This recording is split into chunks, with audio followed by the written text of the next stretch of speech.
Bonsoir et merci de votre fidélité. Ça grogne sur le front social. Mercredi dernier, les travailleurs du ministère en charge des Finances ont organisé un sit-in pour protester contre le décret portant attribution, organisation et fonctionnement du dit ministère et contre la nomination d'un certain nombre de retraités.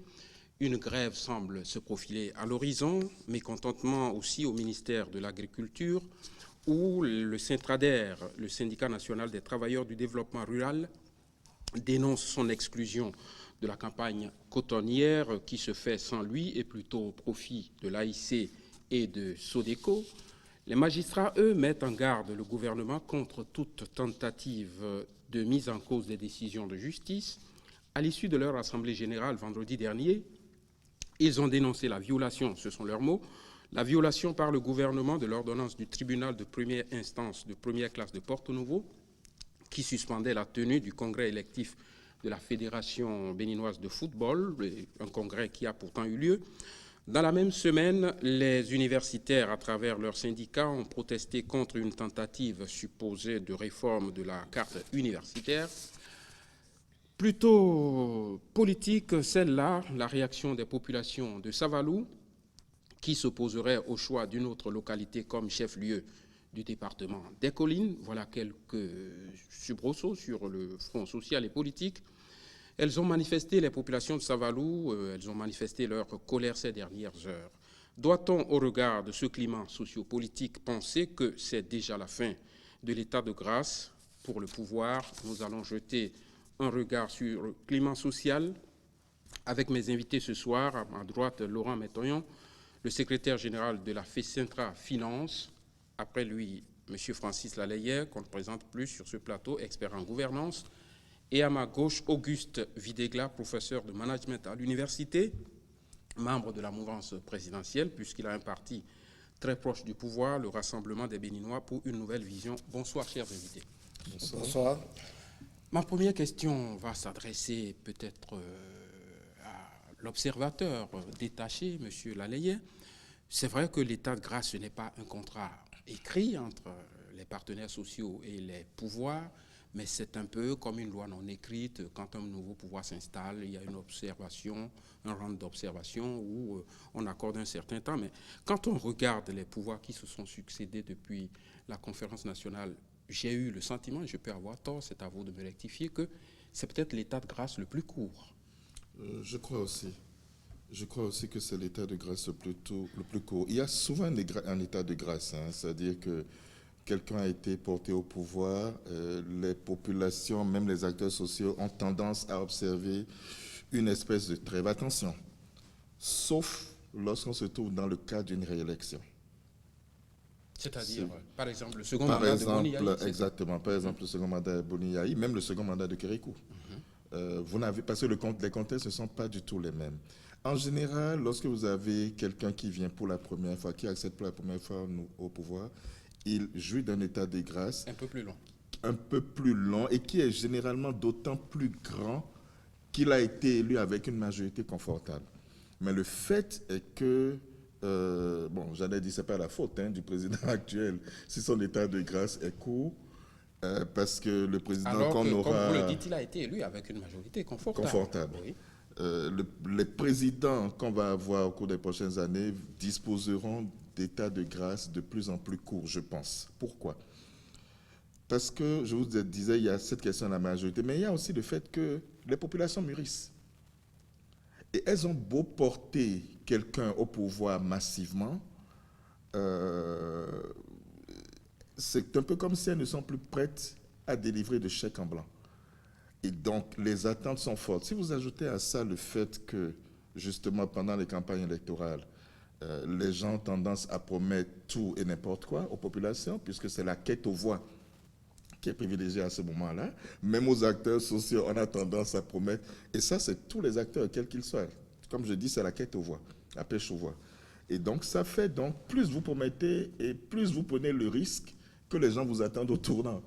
Donc, je pense qu'il y a ça. Il y a aussi, je voudrais quand même insister dessus, la maturation de l'opinion publique, qui fait que les mêmes qui auraient laissé un état de grâce peut-être de 4 mois, de 5 mois, de 6 mois, vous voyez aujourd'hui, à moins de 3 mois, ça change. Et ce qui est inquiétant, on aura certainement l'occasion d'y revenir au cours du débat, ce que je trouve inquiétant, c'est la multiplicité des causes. Très bien. Monsieur Videgla, vous qui êtes de la mouvance présidentielle, Monsieur Laleye vient de le dire, le président a été élu avec une majorité confortable.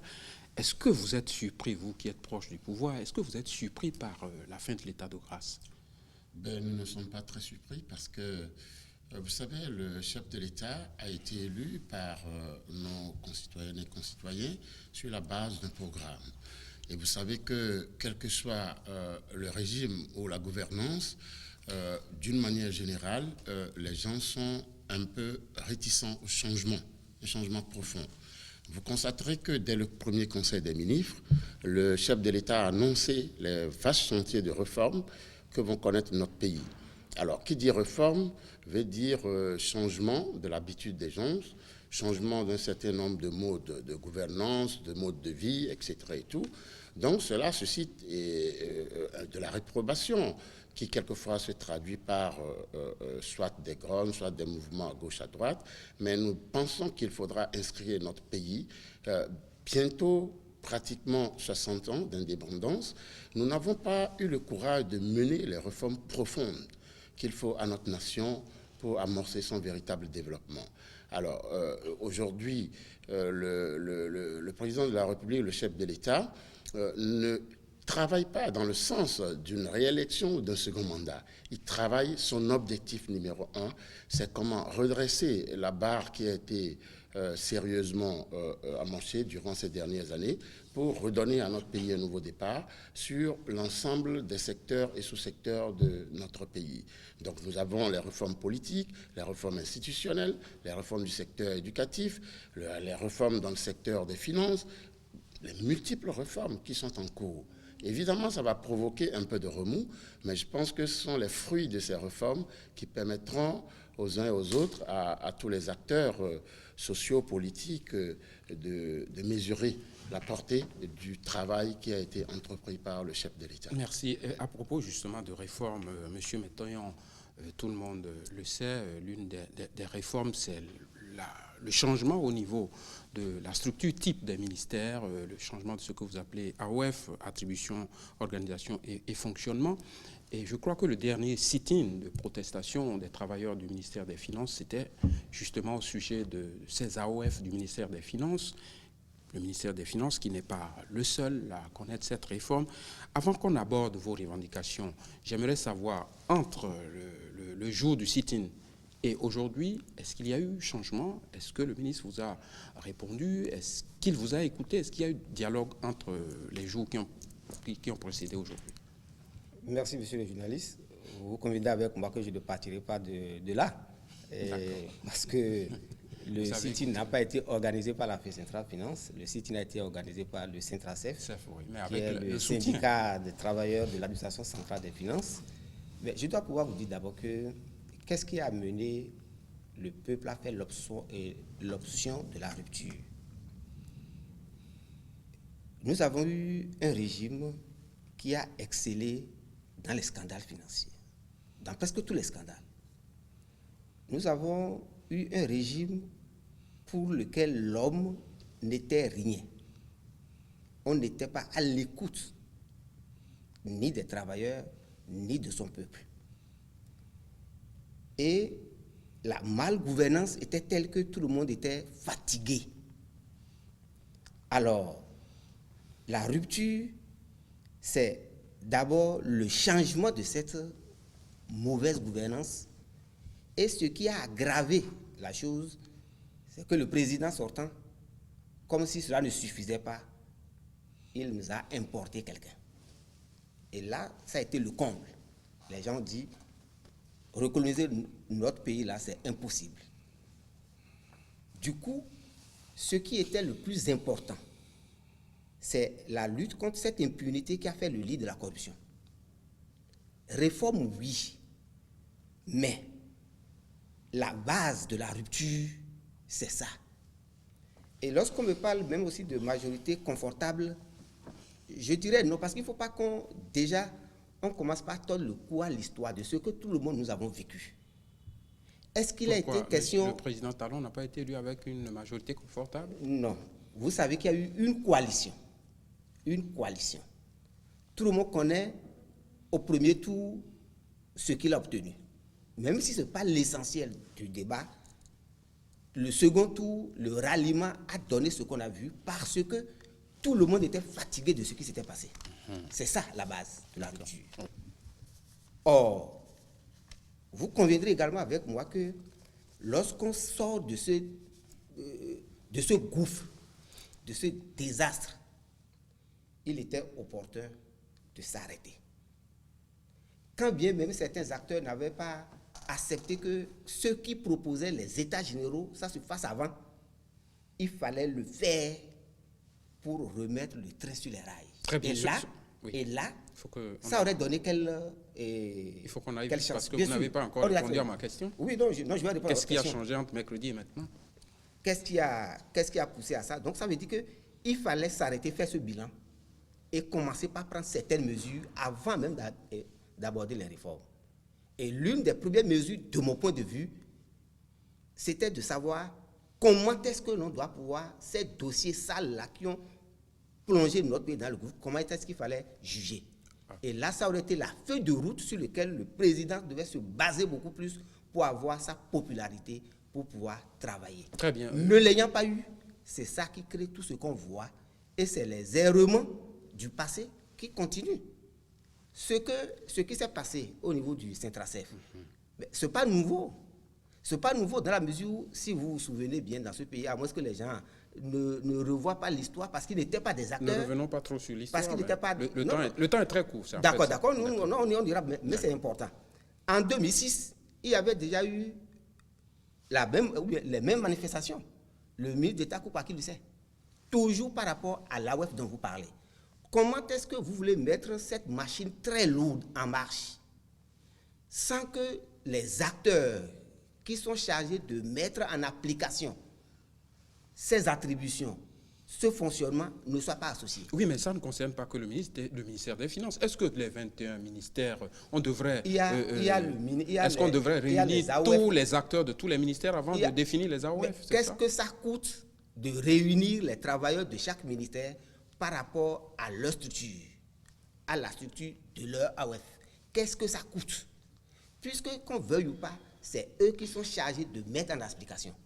S'ils n'ont pas été associés, comment est-ce qu'ils vont alors?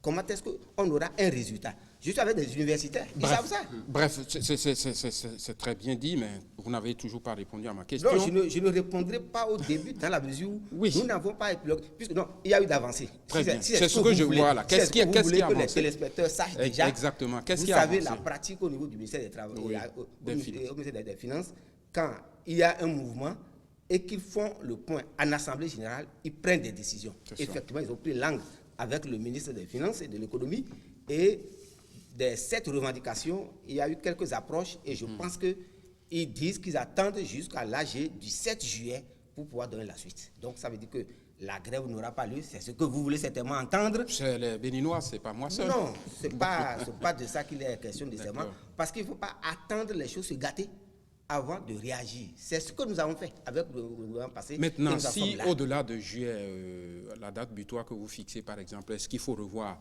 les AOF, remettre les DRFM, puisque c'est ça que vous demandez, le DRH? Pense qu'il y va de l'intérêt. Si ce n'est pas fait, qu'est-ce qui va se passer? Il y va de l'intérêt du pouvoir actuel de voir les choses en face et de ne pas faire comme le gouvernement passé. Sinon, ils vont dresser le lit à ceux-là que nous avons chassés hier, de reprendre le poil de la bête et de se mettre à jaser parce qu'on ne les a pas sanctionnés. Quand j'écoute M. Métoyon, il semble dire qu'on a mis, comme on dit, la charrue avant les bœufs. On se rappelle les premières mesures prises par le gouvernement. D'abord, déjà, réduction de la taille des cabinets, disons du gouvernement, puisqu'on est passé de 26 ou 27 à 21. Après ça, il y a eu la mise sur pied commission de réforme. Il y a eu aussi la structure type des ministères. Il y a pas mal de décisions. Le retour de l'AIC pour la gestion du coton, la suppression récemment de certaines ambassades.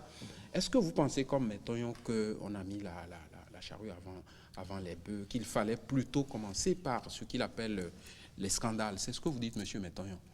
C'est ce que moi je pense, c'est ça que les Béninois attendent. Et on peut coupler au fur et à mesure qu'on avance. Et c'est ça qui va rassurer de ce que ceux qui sont venus ne feront pas comme ceux d'hier. Est-ce que les crises actuelles, entre guillemets, sont fondées sur ce que Métonyon appelle la mise des charrues avant les bœufs? Je ne dirais pas ça de la même manière, même si je pense effectivement que c'est un élément qui, dans une certaine mesure, a son importance et a un impact. Je crois que, comme je vous ai dit tout à l'heure, il y a cette question de la maturation et de la plus grande maturité, si vous voulez, ou si l'on préfère, de l'opinion publique. Mais est-ce que le fait d'avoir commencé par exemple, le coton, tout le monde écoute les Béninois, Exactement. Certains disent, en commençant par le coton, c'est parce qu'il est lui-même du secteur du coton et que peut-être c'est pour arranger ses affaires.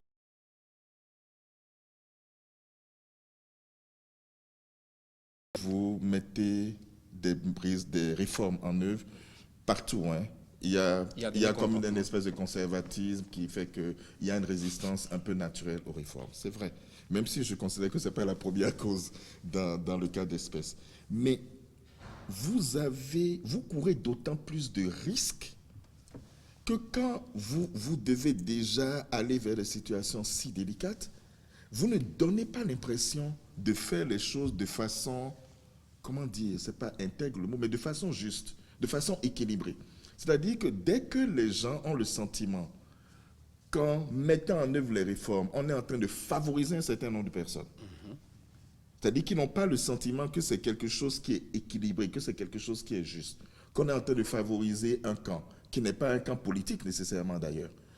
Dès que les gens ont ce sentiment, dès qu'ils ont le sentiment que les mesures qui sont prises n'obéissent pas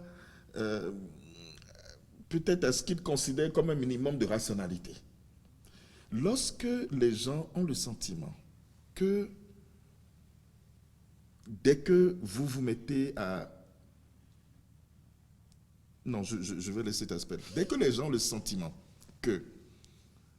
Et ce n'est même pas un sentiment. Je veux dire qu'il y a des erreurs dans la façon de gérer les affaires publiques, de mon point de vue, qui aggravent ou qui renforcent ces questions-là, comme ces éléments qu'on a. C'est-à-dire que les gens ont le sentiment qu'il n'y a pas de transparence. On a parlé à plusieurs reprises déjà sur ce plateau, et on en parlera encore certainement un bon moment, de la question de communication. Je comprends que le président Talon soit un homme de l'ombre. C'est un homme discret, c'est plutôt celui qui est dans l'ombre et puis qui tisse sa toile, qui met tout en œuvre. Ce n'est pas quelqu'un qui se fait voir et tout. Il y a de ce point de vue une différence fondamentale avec le président précédent. Mais le communicateur a dit c'est la normocommunication, il faut communiquer sur les résultats. Je suis désolé, il n'y a même pas de communication, je suis désolé. Il n'y a même pas. Je considère que, enfin, j'exagère peut-être, il y a une sous-communication. Il y a un minimum. Vous savez, l'un des principes de la bonne gouvernance, c'est la transparence. La transparence, on dit transparence et ouverture. Ça veut dire que les citoyens, les populations ont accès à l'information librement. Mais ça veut dire que du côté des gouvernants, ils diffusent l'information. Mais si vous avez... Écoutez, j'observe que depuis 2 ou 3 conseils des ministres, on n'a pas de communiqué. Du conseil des ministres. Il y en a quand même un certain nombre, peut-être. Non, sur les premiers, oui. Mais depuis les 2 ou 3 derniers conseils des ministres, je n'ai pas vu de communiqué. Je me trompe peut-être. Enfin, c'est peut-être moi qui ne les ai pas vus. J'espère qu'il y en a. Mais j'observe qu'il y a eu 2 ou 3 conseils des ministres, les derniers, sans communiquer. Je ne parle pas de la synthèse qui est faite par le ministre d'État. C'est la première fois depuis 1990 qu'on a des nominations, on a le sentiment qu'on cache les nominations. Ce n'est pas normal. Il y a un minimum qui est dû en termes d'information. Et je voudrais souhaiter que le président actuel ne commette pas l'erreur de son prédécesseur. C'est vrai, l'un était plutôt média, l'autre est à la limite anti-média. Mais l'erreur, c'est quoi? C'est que le caractère de chacun d'eux peut rejaillir sur la façon dont leurs collaborateurs travaillent. C'est-à-dire qu'on va dire, le président, il n'aime pas. Et donc, comme il n'aime pas, tout le monde aura tendance éviter de donner. Je pense que le président n'a pas le choix cependant. Il ne s'agit pas de faire la surcommunication, mais je pense qu'il y a un minimum qui est dû en termes d'information. Donc, si vous ajoutez ces éléments-là, qui sont, de mon point de vue, des erreurs assez spécifiques à ce contexte-ci, vous aggravez, vous multipliez les risques de contestation, vous multipliez les risques de réaction négative de la population. Une double question, vous allez me pardonner, c'est une question à la fois en deux volets, réagir à ce que dit M. Metoyon. Il dit qu'on a mis la charrue avant les bœufs, c'est-à-dire qu'on a commencé par des choses qui, de son point de vue, ne préoccupent pas forcément les Béninois. Pourquoi avoir commencé avec le retour de l'AIC? On aurait peut-être commencé par régler les problèmes de l'impunité, peut-être aussi consulter les travailleurs avant de sortir les AOF. Je ne sais pas, quelle est votre réaction sur ça? Bon, d'abord, je reviens d'abord en arrière pour dire que, vous savez, toute construction, toute architecture qui va résister au temps et qui va produire quand même de beaux résultats en termes de perspective, en termes de durabilité, provoque toujours des remous. Vous l'avez dit. La question de communication dont parle mon cher Lalaye, en fait, il y a un dispositif qui est en cours de construction. Vous savez que lors d'un conseil des ministres, on a décidé de la création d'une direction de la communication. L'ensemble des structures, du fonctionnement de cette direction est en cours de construction. Lorsque nous ne voulons plus tomber dans les travers de la mauvaise gouvernance ou de la politique spectacle, comme l'a dit le chef de l'État, de l'ancien régime. 3 mois, c'est peu, c'est beaucoup dans une nation aussi, mais il faut du temps pour construire les choses sérieusement, mettre l'ensemble des agrégats en place avant de démarrer. Nous sommes d'accord que les partenaires sociaux, les populations, nos concitoyens sont pressés de voir une meilleure communication, beaucoup de communication. Ils étaient habitués à une surcommunication de l'ancien régime. Donc le dénivellement de l'absence de communication crée un sentiment un peu diffus dans la tête des gens. Mais je peux rassurer les uns et les autres. Répondez à ma question par rapport aux priorités. J'y viens. Les priorités, il a parlé de communication, c'est parce que beaucoup de choses sont faites. Pourquoi l'AIC a été réhabilité et remis en scène?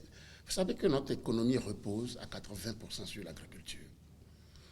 Nous savons, selon les données et les statistiques au niveau national, au niveau international, que notre agriculture a connu une chute drastique, surtout au niveau des produits d'exportation. Et sur le plan des produits d'exportation, c'est exclusivement à 95% le coton, qui assure ce qu'on appelle les devises pour une petite amélioration de la balance commerciale à notre pays.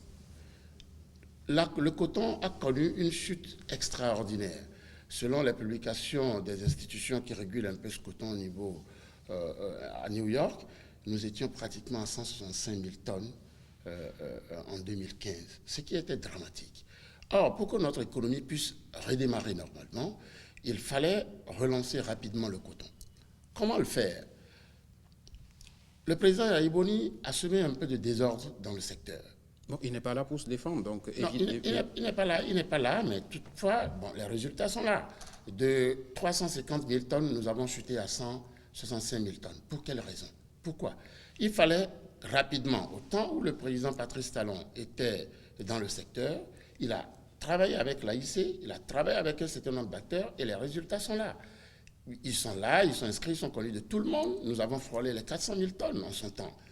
Alors, si des structures ont permis au coton d'atteindre un pic de production, pourquoi ne pas réveiller ces structures Mais la question dans l'urgence? La question qui est sous-jacente Oui. et peut-être qui complète celle de M. Metoyon, c'est la question de l'implication de tout le monde. Est-ce que pour faire revenir l'AIC, on a impliqué tous les acteurs, puisque le syndicat du développement rural dit qu'il est exclu de la campagne cotonnière, que c'est plutôt au profit de l'AIC? Est-ce que tout le monde a été impliqué? Je prends la dernière décision, la suppression d'un certain nombre d'ambassades, par exemple. Est-ce que les diplomates sont impliqués dans la suppression de certaines ambassades, d'autres sont transformés en consulats? Je vais sortir un peu d'abord du contexte spécialement béninois pour parler un peu africain et pour parler un peu sociologie. Quel est le problème et le drame et le frein au développement de l'Afrique? Nous passons plus de temps à parler, à nous réunir autour d'arbres à palabre durant tout le temps, mais concrètement, nous ne faisons presque jamais rien. Vous voyez nos organisations sous-régionales et continentales, des sommets, des réunions qui n'en finissent pas, mais nous ne voyons pas d'action concrète. Le président Patrice Talon, son Excellence, est un homme d'action. Il veut des résultats concrets. Si nous devons à chaque fois qu'il faut poser une action, réunir tout le monde, il n'y a que 365 jours dans une année et une journée ne compte que 24 heures. Nous passerons plus de temps à parler. Vous savez que tous les secteurs ont des problèmes. De l'agriculture à l'éducation, de l'énergie aux mines, aux secteurs sociaux, la santé, etc. Il y a des problèmes partout. Devons-nous perdre du temps à chaque fois parlementer ou devons-nous poser d'abord les bases et ensuite aller vers la partenaire pour voir, voilà les bases que nous avons posées, comment nous les mettons en action, quels sont les amendements éventuellement que vous souhaiterez qu'on y apporte. Mais l'implication ou les conséquences de ce que vous dites, c'est ce que la presse, entre guillemets, appelle quelquefois les rétropédalages. C'est-à-dire, vous prenez des décisions et vous êtes bien obligé de revenir là-dessus s'il y a des remous sociaux. Non, ce ne sont pas toutes les décisions. Dans tous les cas, il n'y a aucune œuvre humaine partout au monde. Tous les gouvernements, que ce soit en Afrique ou en Europe, prennent quelquefois des décisions et au vu de certaines analyses, font des retours, des corrections à ces décisions. Ce n'est pas unique au Bénin, c'est un peu partout. Ce n'est pas un fait nouveau. Au fait, nous avons, excusez-moi, la propension souvent de dramatiser les choses. En 3 mois, beaucoup d'actions ont été posées pour modifier, améliorer et remettre notre pays sur la voie véritablement de sa croissance, de son développement. Monsieur Mettin, je suppose que vous êtes satisfait de sa réponse, puisque... Je ne suis pas, vous allez compléter après pour ne pas monopoliser. J'entends des choses plutôt dangereuses là. Ah bon? Parce que si c'est comme ça que ça se passe aujourd'hui au niveau de la rupture, monsieur Videgla, non. Qu'est-ce qui est dangereux? Ce qui est dangereux... Pas eu le temps de terminer. Oui, vous allez terminer. C'est pour ne pas monopoliser la parole. C'est-à-dire, ce qui est dangereux, c'est de penser qu'on ne peut pas regrouper des acteurs autour d'un problème qui les concerne. Il a dit que les assises, ça perd du temps. Non, on en a tellement déjà fait que même les réformes que vous touchez là, qui connaît même la profondeur de ces réformes et qui ça rassure et qui ça convainc. Je ne prends que pour preuve les nominations. Vous faites aussi des réformes là, à ce moment-là, c'est ça?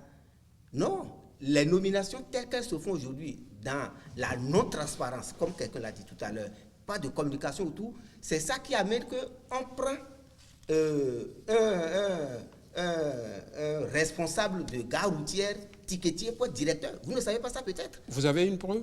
J'en ai la preuve et ils savent s'il est effectivement au cœur de tout ce qu'il dit là, il le sait. Les nominations aujourd'hui, c'est ce que vous nous avez dit, il n'y aura pas de remerciement. Mais tout le monde sait aujourd'hui et voit que c'est ceux que vous appelez avoir mouillé le maillot, c'est eux que vous placez, des gens qui ont détruit des sociétés hier et qui se retrouvent encore à la tête de sociétés. Ça, là, les Béninois voient. Attendez, à moins que ça ne soit pas. Monsieur, non, si vous avez des exemples, hein, c'est pour... Je ne vous arrête pas du tout. Monsieur le journaliste, oui. Ce que je dis, si vous êtes Béninois, je suis et que vous voyez... Mais les Béninois qui nous écoutent ne sont pas au même niveau d'information que nous qui sommes ici. Ils ne sont pas au même niveau d'information parce qu'ils ne veulent pas nous donner les informations. C'est pour ça que tout se fait pratiquement en catimini. Lorsqu'on fait des nominations, vous allez répondre. On fait les nominations, il faut aller fouiller les WhatsApp, il faut aller fouiller les Facebook et tout le monde se met en conjecture et les listes circulent comme si on ne veut. Ça aussi, c'est pour ne pas vouloir communiquer? Non. Je pense que là, on nous a parlé de appel à candidature. Est-ce que tous ceux qui sont nommés aujourd'hui, là, il y a eu quelqu'un où on a fait appel à candidature? Non. Or, vous, à l'université, vous savez, et là, c'est difficile souvent de parler de soi. Depuis 1985, quand j'étais président de la coordination des comités d'action, nous avons toujours proposé que ce soit les gens de leur unité, de leur secteur, qui élisent leur directeur technique et qui les révoquent. Vous l'aviez fait à l'université. Pourquoi vous ne généralisez pas? Le recteur est élu, les chefs, les doyens sont élus, les chefs des départements sont élus. Pourquoi vous ne le généralisez pas? Parce que si ça se faisait, on ne nous dira pas aujourd'hui qu'on est allé chercher quelqu'un qui a détruit une société. Parce que dans la tête du Béninois aujourd'hui, quand on coupe le courant, il pense à Maria Greta. Les sous de Maria Greta sont dans les poches de qui? Quand il n'a pas d'eau dans son robinet, il pense à PPA2, il pense à d'autres choses. Les sous sont allés où? On ne veut pas chercher ceux-là et au fur et à mesure compléter avec des réformes où on pense Mais les gens pensent aujourd'hui, et je suis de ceux-là, mais c'est tout comme si on est venu pour régler ses propres problèmes d'abord. Et vous ne pouvez pas empêcher les hommes d'avoir de ces procès d'intention. Vous dites que on est un peu comme pressé. Non. Votre bébé, là, quand il naît, et qu'il a déjà quelques petites déformations, mais si vous laissez, la déformation ira plus loin et vous n'aurez plus un beau bébé. Il vaut mieux commencer très tôt à le redresser pour qu'il soit vraiment un homme. C'est ce que font aujourd'hui les travailleurs. Vous avez cité les gens, il y a aussi le ministère des Travaux publics, je ne sais pas comment ça s'appelle aujourd'hui là, qui fait sit-in aussi le 24, toujours par rapport au problème de l'AOF, par rapport au problème de nomination, où tout est vraiment problème. Mais associer les travailleurs, je pense que même l'ancien gouvernement l'a fait, mais tout ce qu'on reprochait, c'est qu'il parle avec vous, mais il n'applique pas les décisions. Ici, on ne veut même pas parler avec, on sort la chose, et quand on commence par critiquer, on dit voilà. Non, on ne convainc pas, on ne rassure pas. Est-ce que, M. Métaillon, le dialogue entre gouvernement, disons, les négociations, c'est fermé, le dialogue? Puisque vous Non, dites c'est peut-être à lui de nous répondre. Moi, je ne sais pas s'il y en a. Il n'y en a pas eu. Ah. Il n'y en a pas encore. En tout cas, ce n'est pas ouvert. Ce n'est pas ouvert à ce que je sache, en tout cas avec la Centrale Finance. Monsieur Laleye, est-ce que vous pensez, comme M. Métaillon, que pour prendre un certain nombre de décisions qui impliquent quand même la majorité des travailleurs, il faut les impliquer? L'autre dit que pas ça des fait... travailleurs, enfin, même des populations. Même des populations. On en par rapport au cadre de Savary. Oui, il estime que les concertations à longueur de journée, ça nous perd du temps. Non, je pense qu'il ne faut pas dire que ça perd du temps, même si on ne peut pas non plus dire que systématiquement il faut. Maintenant, je pense que d'une façon générale, il y a quand même un certain nombre de mesures pour lesquelles... Parce que le temps que vous refusez de perdre au début, vous en perdez davantage après. Il y a ce risque-là. Même si c'est vrai qu'un gouvernement gouverne et que j'estime qu'il y a des moments où il faut prendre des mesures, qui peut susciter des résistances de la plupart des gens, et s'y tenir. S'y tenir en se disant, nous prenons la bonne mesure pour le pays, personne ne nous comprend aujourd'hui, mais peut-être que dans 1 an, dans 2 ans, tout le monde dira, ah, le gouvernement avait bien fait. Donc, c'est vrai qu'il y a ça. Mais d'une façon générale, c'est bon aussi, évidemment, ça demande qu'il y ait beaucoup de bonne foi de part et d'autre. C'est bon aussi, dans la mesure du possible, même si on ne peut pas le faire systématiquement, d'impliquer des groupes cibles, je dirais. Quand je prends concrètement, quand je prends par exemple les décisions concernant les ambassades, c'est quand même un point important. De votre point de vue, vous êtes un peu proche quand même des diplomates. Est-ce qu'il ne fallait pas, je ne sais pas si ça a été fait, peut-être une sorte d'état général de la diplomatie pour savoir quelles sont les ambassades à supprimer, lesquelles doivent devenir des consulats? La décision est en tout cas prise. Il faut dire qu'il y a eu, c'était peut-être pas sous la forme d'états généraux, mais il y a eu quand même des assemblées dans le passé, sous le régime Yahi, des diplomates. Est-ce que les décisions qui viennent d'être prises... J'ai entendu le ministre le ministre des Affaires étrangères dire qu'il y a eu un rapport et que c'est et qu'apparemment le rapport a été piloté, élaboré par des diplomates. Comme on dit, l'État, c'est une continuité. Voilà, par des diplomates. Et donc, c'est sur la base de ce rapport que les mesures auraient été prises. Donc, si effectivement ça a été fait et que ça suppose alors que les diplomates ont été impliqués dedans. Oui, vous vouliez réagir? Oui, ce n'est pas une réaction, mais juste un complément. Non, pour nous, les acteurs sociaux, les syndicats, les travailleurs, même les populations sont au cœur de nos actions. Il a posé une question concrète que je vais peut-être vous rappeler. Oui. Est-ce que depuis que le nouveau pouvoir est installé, il y a une négociation avec les partenaires sociaux? Négociation, d'abord, il faut préparer une plateforme avant d'aller à la négociation. Pour le moment, il n'y a pas encore de plateforme. Le gouvernement est en train de construire la base sur laquelle il va gouverner le pays. Alors, sur quoi est-ce qu'il faut aller à la négociation avec les syndicats lorsque nous n'avons pas encore pris l'ensemble des dispositifs, l'ensemble des réformes, l'ensemble des orientations pour que le gouvernement aille dire, bon, écoutez, syndicats de tel secteur, voilà les mesures que nous allons mettre en œuvre, qu'est-ce que vous en pensez? Donc, c'est vrai qu'il y a des actions qui sont découpées. Mon frère Métaillon a dit qu'il y a des ticketiers qui ont été nommés DG, etc. et tout. Non, enfin, Non, non, non. Pourquoi ne pas en parler, monsieur Non, Maintenant, non, non, pourquoi on ne ne va pas pas en citer les gens. Non, non, mais non, bon. on ne cite pas les gens. Moi, je dis Parce que c'est simplement, important, pourquoi? c'est très Parce que péjoratif. c'est important, pourquoi? Parce que le président de la République a dit mon critère de sélection, c'est la compétence. Alors, si des ticketiers sont nommés à la place où on ne vend pas des tickets, il y a problème. Je vous donnerai un exemple. Il y a des électriciens qui donnent cours à l'université de Harvard. Et ce n'est pas le professeur Lalaye qui va me dire non. À Harvard Business School, des électriciens, des frigoristes. Oui, s'ils enseignent l'électricité, mais Ben, ils n'enseigneront pas philosophie. calmons-nous. Voilà, le ticketier de la gare routière, peut-être qu'il a fait des études de gestion quand effectivement, il n'avait pas le travail. Vous savez que durant très longtemps, les nominations ont été faites d'une manière politique, pas forcément sur la base de la compétence. Peut-être. Oui. Aujourd'hui, elles sont quoi? Il l'a fait, il n'en a pas Apparemment, c'est l'incertitude. Il pose une question concrète. non, non, Le les ticketier nominations, nommé, il a fait fait. Ça, quoi? c'est pour mon information. Voilà. Non, mais un ticketier peut avoir un grand diplôme. Nous savons qu'il y a des diplômés qui font du zémilion. Non, je suis d'accord, mais dans le cas d'espèce, est-ce Oui. que c'est le cas? Voilà. Bon, Rassurez, le cas, bon, ticketier, c'est péjoratif, c'est pas ticketier. Quand on prend un gestionnaire d'une gare routière, gestionnaire d'une gare routière est capable d'assurer une pose de direction s'il a le niveau, il a les compétences nécessaires. Et qui plus est si c'est dans le même secteur qu'il a été nommé. C'est pas le secteur, c'est pas le secteur en tout cas. C'est le même secteur. Si donc- je me réfère un peu Vous à allez ce dont finir vous par parlez, le- nous n'allons pas rentrer donc- dans ces il détails. connaît bien, il connaît Non, bien. non, ne détournons pas Il le, connaît le- bien. non, non, non. Le problème qui se pose ici, c'est vrai que le déficit de communication entraîne beaucoup de supputations.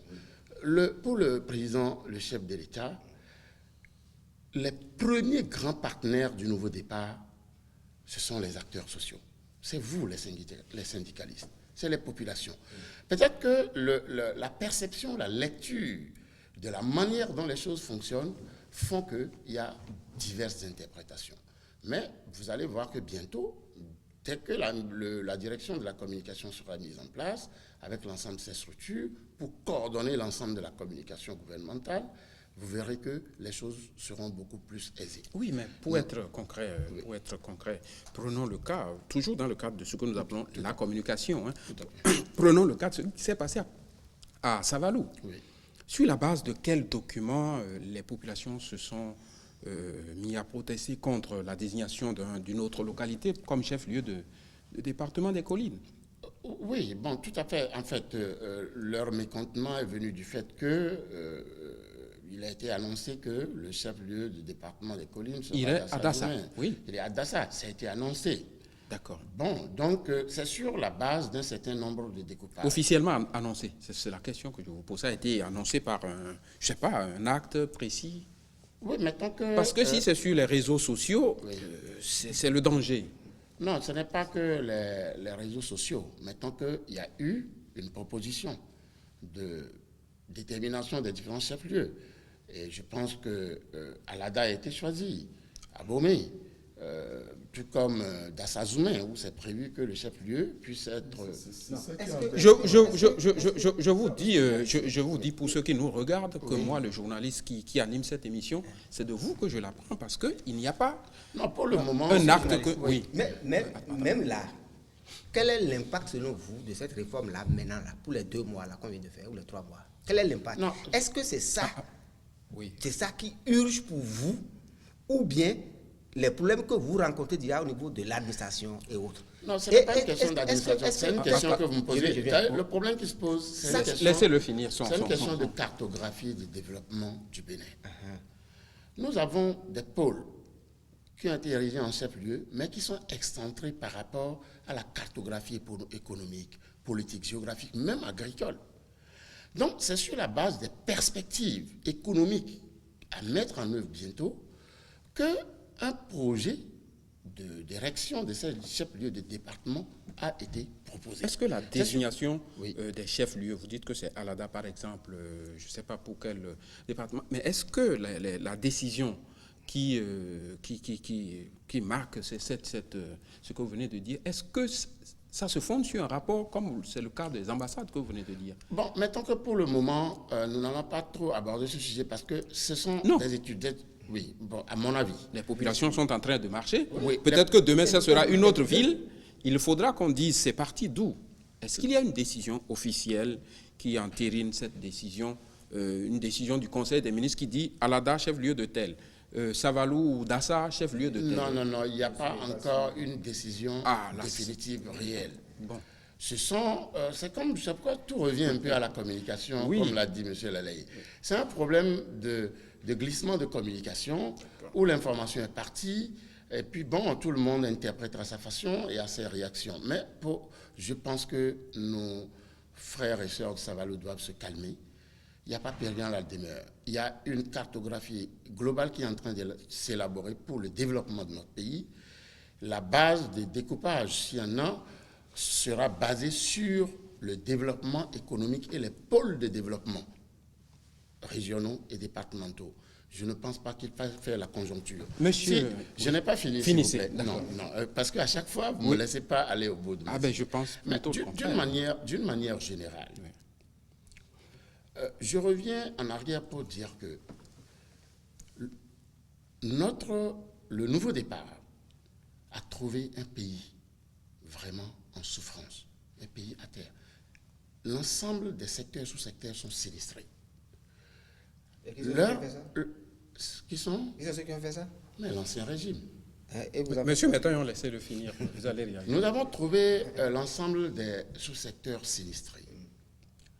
Il y a un démembrement de l'organisation, même au niveau de l'État, où le pays se ramenait à quelques individus. Il n'y avait véritablement pas un système étatique qui gérait le pays. Comment reconstruire un système véritable et sortir de ce système d'État-nation qui a caractérisé la gestion de notre pays jusqu'à présent? Voilà la démarche qu'emprunte le nouveau départ. Voilà la démarche qu'emprunte le gouvernement du nouveau départ. Maintenant, si nos populations sont en manque de communication par rapport à ce qui est fait, par exemple les nominations, est-ce que vous pensez sérieusement qu'une nomination doit faire l'objet de tapage, que ce soit suivi d'une fête télévisée, que tout le pays sache que M. Tan a été nommé? Non, je pense que... C'est le problème complètement C'est le problème complètement On va parler un an. Oui. Si Si vous voulez réagir à ce qu'il a dit. Aux nominations. Ça là, c'est ridicule. Le problème, les nominations ne sont pas des remerciements. Il y a des études sérieuses. Si un citoyen, un Béninois, a servi sous le président Kérékou, a servi sous le régime de Yahi Boni, et qu'on pense que d'une part, il a les compétences et l'expérience requises, qu'il a quand même une certaine base nécessaire à la gestion d'une institution ou bien d'une entreprise de l'État, mais pourquoi voulez-vous qu'on l'écarte? Ce n'est pas ce qu'on a dit. Non, Monsieur, on va avancer dans le débat. On va avancer, sinon on va finir tous les sujets qu'on... Monsieur Lalaye, sur le sujet concernant les magistrats, je me souviens, je ne sais pas si c'était le candidat ou le président Talon, a dit un État qui ne respecte pas les décisions de justice, c'est un État voyou. C'était l'expression que les Béninois ont retenue. Il y a une décision qui est rendue par le tribunal de première instance de première classe de Porto Novo qui suspendait le congrès électif de la Fédération béninoise de football. Finalement, ce congrès a eu lieu. Les magistrats sont sortis en disant, voilà, l'État a cautionné une élection qui n'en est pas une. Qu'est-ce que vous pensez? Est-ce que là, vous pensez que le gouvernement, comme a dit un juriste, est-ce que le gouvernement a failli par inaction? Je crois que c'est pire que ça. Quand j'analyse la situation, j'ai vraiment l'impression que c'est pire. J'ai le sentiment de complicité. Ça, c'est mon opinion personnelle. Mais on ne peut pas avoir dénoncé quelque chose hier et faire la même chose et la trouver normale aujourd'hui parce qu'on est aux affaires. Et qu'on estime que ce qui a été décrié hier ne devrait plus l'être aujourd'hui parce que ça nous profite. Je pense que c'est négatif. Qu'est-ce que le gouvernement aurait dû faire? Mais suivre l'exécution. Le gouvernement est garant, enfin pas le gouvernement, le président de la République, et donc à travers lui, tout l'exécutif est garant de l'exécution. J'ai cru entendre un ministre de la République dire quelque chose dans le genre, il n'appartient pas au gouvernement de faire respecter les décisions de justice. Si c'est vraiment ça que j'ai entendu, excusez-moi, c'est extrêmement scandaleux. Extrêmement. Il faut relire la Constitution. Le gouvernement est garant de l'exécution des décisions de justice. Il ne peut pas, de toute façon, aller contre, même si ça ne l'arrange pas. Et c'est ça l'état de droit. L'état de droit, c'est qu'on a une loi, qu'il s'agisse de la Constitution des lois ordinaires, qui est au-dessus des individus que nous sommes. Peu importe que ça nous plaise ou pas, que les décisions nous soient favorables ou pas, nous devons les respecter. C'est comme ça que ça marche. Donc je pense que sur ce plan-là, personnellement, je pense que ce n'est pas une bonne chose, c'est un mauvais point. Est-ce que, M. Métain, vous pensez comme lui que pense c'est une confusion des pouvoirs? Je pense exactement la même chose, puisque à l'investiture, le président nous a dit qu'il était prêt et tout de suite. Il a dit. Et on ne peut que le juger actuellement sur les actes qu'il pose. Vous pouvez avoir dit quelque chose. Le lendemain, voir que ce que vous aviez dit, vous ne pouvez pas le faire. Il y a les manières avec lesquelles il faut le dire. Parce qu'aujourd'hui, on n'est pas rassuré dans le pays. Et tout ce qui se dit là, moi je ne suis pas convaincu. C'est-à-dire, vous dites que les nominations ne doivent pas faire objet de tapage. Non. Personne ne dit que les nominations doivent faire objet de tapage. Mais il y a une procédure, et la meilleure, c'est celle que vous avez à l'université. Sinon, tout ce qui se fait aujourd'hui, vous ne pouvez pas me dire le contraire, que c'est ce que vous appelez avoir mouillé le maillot. C'est pour ça que certains se taisent aujourd'hui. Ils ne disent rien. Les partis politiques, là, ils ne disent rien parce qu'ils n'ont pas pu encore placer tous leurs éléments. Quand ils n'auront pas placé leurs éléments, vous allez les entendre dire ce qu'on est en train de dire aujourd'hui. Donc, ceux qui parlent aujourd'hui, mais souffrez que ce soit ceux-là qui sont en train de dire qu'il faut que la rupture réussisse et qu'il faut marquer la rupture à la culotte et la rectifier au fur et à mesure. Ce qui s'est passé à Savalo, le chef de l'État lui avait besoin de faire le déplacement. Il n'y a pas une base, au moins qui répond de lui là-bas, qui peut déjà être en train de travailler avec les populations pour leur faire dire voilà la décentralisation. Même avec la décentralisation, les chefs-lieux, ça a donné quoi? Les chefs-lieux que nous avons des départements dans notre pays ont donné quoi? Les maires, ce que les maires doivent pouvoir faire aujourd'hui, mais si on l'explique aux populations, les populations sauront que c'est le maire en fait qui doit tout faire dans leur région. Moi j'ai écouté sur Radio Soleil aujourd'hui où on dit le tracteur ou bien tout ce qui avait été donné à une commune, ça a disparu avec le départ de l'autre. Mais c'est les problèmes qui intéressent les populations aujourd'hui. Les gens veulent manger, les gens veulent voir l'électricité. Et dans le même temps, on est en train de leur tourner en rond pour dire qu'on veut faire une cartographie. C'est vous qui faites effectivement maintenant de la phraséologie. Vous voulez faire la cartographie pour pouvoir déterminer les zones économiques et ainsi de suite. C'est de ça que nos gens ont besoin. Les populations ont besoin juste de savoir le gouffre là dont on parle là, les milliards qui ont été engloutis là, c'est où? Si on les récupère comme ça se fait au Nigeria actuellement, on va en faire quoi?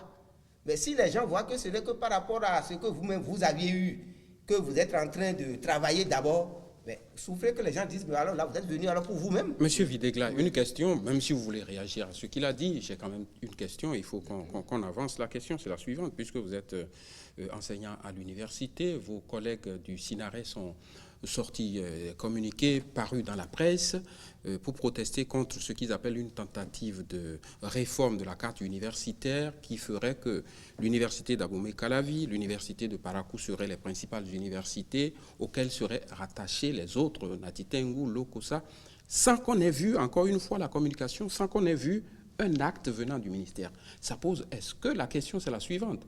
Est-ce qu'il y a eu réellement une tentative de réforme de la carte universitaire? Très bien. D'abord, pour abonder un peu dans le sens de mon cher ami. C'est mieux de me répondre. Non, je vais vous répondre, ne vous inquiétez pas. Vous savez, pour que les gens puissent répondre de leurs actes, que ceux qui ont spolié le pays, qui ont détourné les fonds publics puissent répondre, il faut d'abord faire ce qu'on appelle l'audit. À partir de l'audit, soyez rassurés.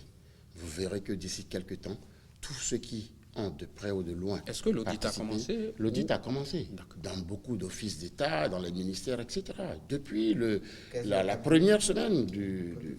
Et qu'est-ce que le cabinet qui font ça? Est-ce qu'il y a eu des appels d'offres? Est-ce qu'il y a eu des appels d'offres pour désigner les cabinets? Oui, mais est-ce qu'il y a eu des appels d'offres? Il y a des consultations restreintes.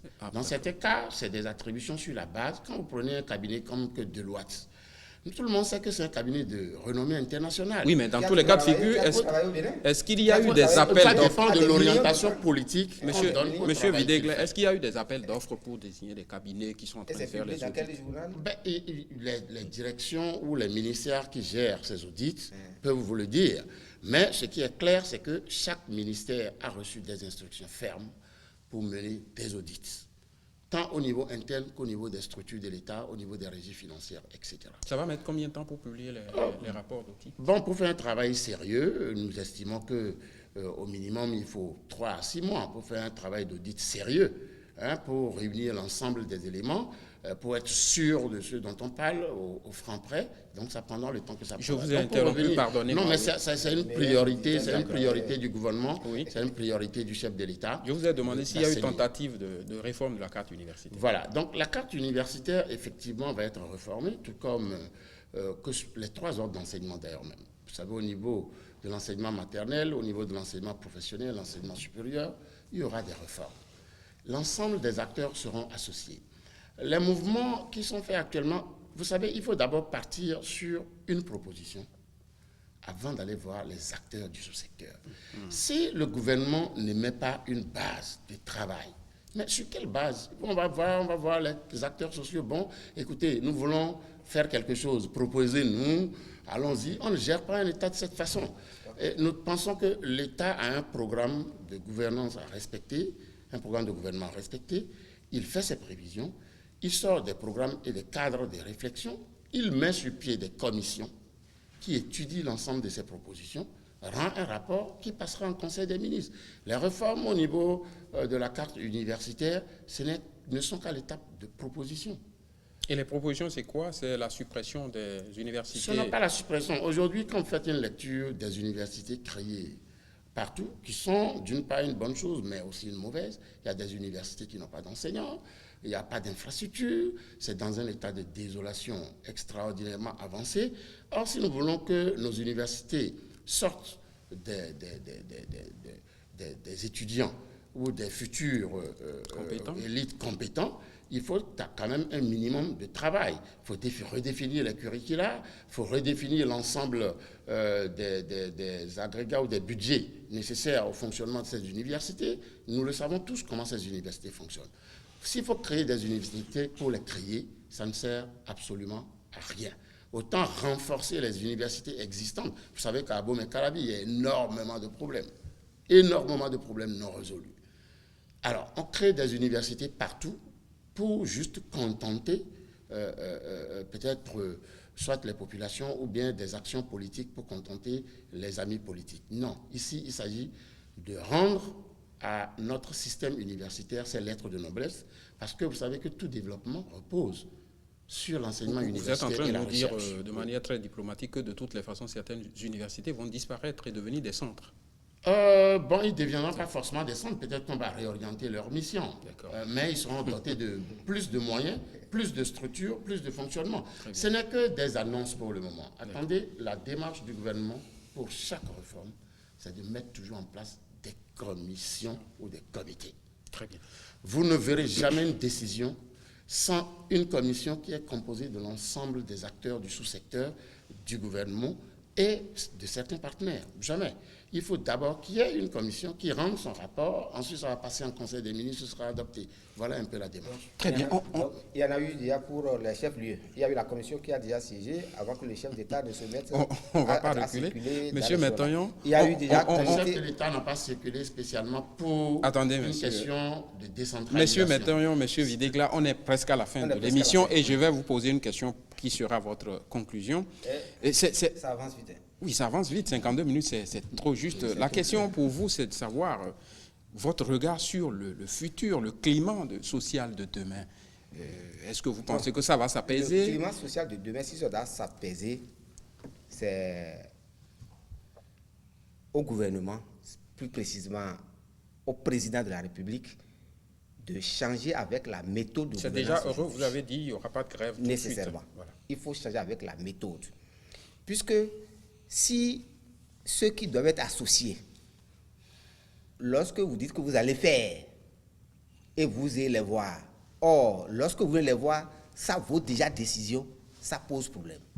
dans un état de droit où les AOF des ministères ne sont même pas signés, publiés au journal officiel, et on commence par nommer, en tout cas, moi je ne suis pas juge, en tout cas je ne suis pas un juriste de haut niveau, en tout cas je n'en fais pas la même, mais ça pose problème, on est dans quel état? Et moi je pense que ces errements risquent d'aider ceux qu'on a chassés hier, qu'on n'a pas encore jugés, là, qu'on n'a pas encore punis, de se mettre à beaucoup plus communiquer que vous, puisqu'ils le font actuellement déjà. Donc, moi, je pense que pour que les choses aillent mieux, nous devrons être alors plus éveillés, rectifier la rupture au fur et à mesure, et ceux qui sont en train de le faire aujourd'hui, il ne faut pas dire qu'ils sont manipulés par tel, ou bien qu'ils sont manipulés par tel, etc. Non, ce serait toujours encore tomber dans le même travers. Donc, moi, je pense qu'il faut changer, comme le disait l'autre là, il faut changer la lame. Nous sommes avec un opérateur économique. Les opérateurs économiques, par essence, c'est des business. Je viens te voir, si je te fais ça, qu'est-ce que tu me donnes en retour? Il ne faut pas qu'on gère le pays comme ça. Du tout, alors ça n'ira pas. Merci, M. Métaillon. Comme a dit M. Métaillon, qu'est-ce qu'il faut faire pour améliorer les choses, M. Laleye? Moi, je pense qu'il y a des réglages urgents à faire. Je crois qu'il faut que le gouvernement se décide à communiquer au moins ce que j'appelle le minimum indispensable de communication. Parce que c'est quoi, par exemple, c'est bien revenu dans ce qu'on disait. Oui. Hein. Vous ne communiquez pas, c'est la rumeur qui s'installe. Nous sommes un pays de rumeurs. Et le pire, c'est que vous ne communiquez pas. Et quand on a le sentiment que c'est organisé, on se dit, mais c'est organisé pour cacher des choses. Que ça arrange forcément quelqu'un de ne pas communiquer. Donc je pense que, je ne sais pas quel gêne il devrait y avoir à communiquer. Qu'on puisse avoir le Conseil des ministres, on n'a pas besoin que la direction de la communication gouvernementale. La preuve, c'est qu'on a eu des comptes rendus écrits du Conseil des ministres, en plus de la synthèse du ministre Koupaki. Mais depuis quelques conseils des ministres, apparemment, il n'y en a plus. Donc moi, ça pose problème. Je crois qu'il faut que le gouvernement revoie d'urgence sa communication. On a peut-être le sentiment aussi qu'au niveau du gouvernement, peut-être que les principaux acteurs donnent l'impression d'être trop sûrs d'eux. Et ça peut avoir un effet boomerang par rapport aux populations, par rapport aux acteurs sociaux et autres. Je pense que personne ne détient la science infuse. Même si l'on est convaincu de la pertinence de ce que l'on veut faire pour le pays, et d'autant plus qu'on a été élu pour ça, je pense qu'il faut, dans la mesure du possible, encore une fois, dans la mesure du possible, associer les principaux acteurs du secteur pour pouvoir... Je crois que si en discutant avec les gens, c'est pourquoi je dis qu'il faut quand même un minimum de bonne foi de part et d'autre, mais en discutant avec les gens, les acteurs sociaux ne sont pas non plus des malades. Donc, ils sont bien capables de dire, bon, non, c'est vrai, ça ne nous arrange pas, mais on pense quand même que c'est mieux pour le pays, etc. Je crois qu'on peut avancer. Merci, monsieur Videgla, vous avez le dernier mot. Oui, d'accord. Très rapidement. Oui, très rapidement, c'est que je comprends, mettons, nos concitoyennes et concitoyens, d'une part leur impatience et d'autre part les différentes manifestations de désapprobation. Mais toutefois, je tiens à les rassurer, au nom du chef de l'État, que l'ensemble des actes qui sont posés vont dans le sens de bâtir vraiment un nouveau Bénin pour un nouveau départ. Le message est entendu. Vous le savez, lorsqu'on démarre une action, il y a toujours quelques flottements que je pense nous allons rectifier et que bientôt vous verrez que les différentes réprobations seront corrigées. Il y aura un peu plus de communication pour informer le peuple sur le travail titanesque. Le travail, je le dis et je le répète, titanesque, qui est en train aujourd'hui de s'abattre. Parce que tout est urgent, tout est à faire dans notre pays. Et le nouveau départ est une réalité. Nous le voyons, il y a quelques éléments et nous demandons beaucoup de patience à nos concitoyens. Merci beaucoup. Nouveau départ, est-ce la fin de l'état de grâce? C'était le thème de notre émission ce soir avec comme invité Laurent Métaillon, le secrétaire général de la FECINTRA Finance. Monsieur Auguste Videgla, professeur de management à l'université, membre de la mouvance présidentielle. Il est l'un des leaders, peut-être le président du Rassemblement des Béninois pour une nouvelle vision. Merci, monsieur Francis Laleye, expert en communication. Merci à mes trois invités. Merci à ceux qui sont restés pour nous suivre de bout en bout. Merci également aux techniciens de l'ombre. À dimanche prochain.